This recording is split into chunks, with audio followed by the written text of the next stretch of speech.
Podcast. My name is Pastor Justin. Today I don't have a guest because I've been dealing with a little bit of a stomach bug, and so I've just not been making it out of the house a whole lot. Instead, I'm going to talk about logical relationships. And so the first part of that, I just wanted to show everybody, this is my Logos Bible software. This is usually when I'm writing a sermon, I'm in here. These are some commentaries over here, and I have my Hebrew over here, and all that. So that's usually what I use here. But really, at the end of the day, what the job of a pastor is taking the text and figuring out what did the original author intend. And so a lot of times people like to say, well, that's just your interpretation of the text. And it's true. These commentaries, this is just these people's interpretation. So how do we get to the meat of the matter? How do we figure out what did Moses intend? Because there's a way of reading what we read this Sunday to say, well, when it says that the Lord is God, there is no other beside him, what that really means is that, all the religions are talking about the same God. Or maybe a Jewish person might say, well, actually, verse 40 is proof that we need to keep statutes for God to continue to love us. How do you say, no, that's an incorrect interpretation of the text, and this is the correct interpretation of the text? And so the way that we can do that is through identifying what's called logical relationships. And so logical relationships, if I can pull that up there, logical relationships identify, there's about 18 different logical relationships. And what that does is it figures out how do sentences work together or phrases work together to create logical sentences that you can understand. So let's start here in verse 34. You can see this on the screen. Or has a God attempted to go and take a nation as his own out of another nation? By trials, signs, wonders, and war, by a strong hand and outstretched arm, by great terrors, as the Lord your God did for you in Egypt before your eyes. Okay, the logical relationship of this sentence is that this is an action, or has a God attempted to go and take a nation as his own? Okay, that's the action. This is the manner in which the action was done. How was it done? By trials, signs, wonders, war, by a strong hand. Really, this is a series of actions. If I wanted to break this down further, every by here would be a way of describing these actions. So that'd be a series of the manner in which this action was taking place. But I'm getting lost in the weeds there. Do you see how this is the action? This is the manner. This is how the manner in which that action was done. Or down here in verse 35, you were shown these things so that you would know that the Lord is God. There is no other beside him. We have an action and a purpose. That's a different logical relationship than action manner. This is action purpose.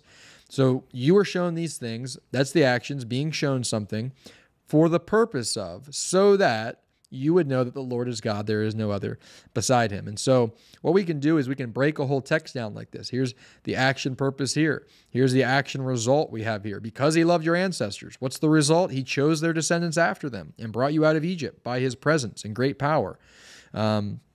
And so we have some things called alternatives. And so this is when kind of it's being added. Perhaps this up here is a series of manners or alternative manners by which he did it. But all this to say, so up here, going back, so we have these are a series of questions that form a question and an answer. These are all questions that get answered by verse 35.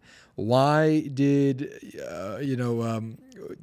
has anything like this great event ever happened, or has it ever been heard of? No, but you were shown these things so that you would know the Lord is God. Has a people ever heard God's voice speaking from the fire and lived as you have? No, you were shown these things so that you would know the Lord is God. Has a God ever attempted to take a nation? So you see the point. All these questions find their answer in verse 35.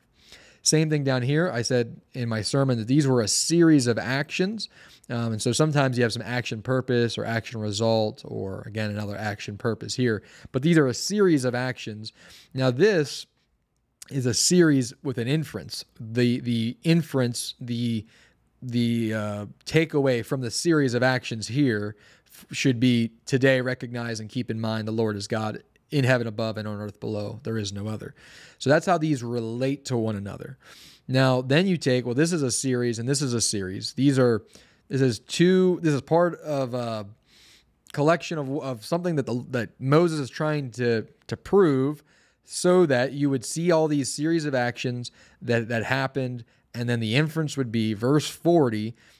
Okay, because in light of all of God's faithfulness and his goodness and showing you that there is no one else to follow and to listen to, therefore keep his statutes and commands, which I'm giving you today, so that you would prosper, that your children would prosper, and you would live long in the land.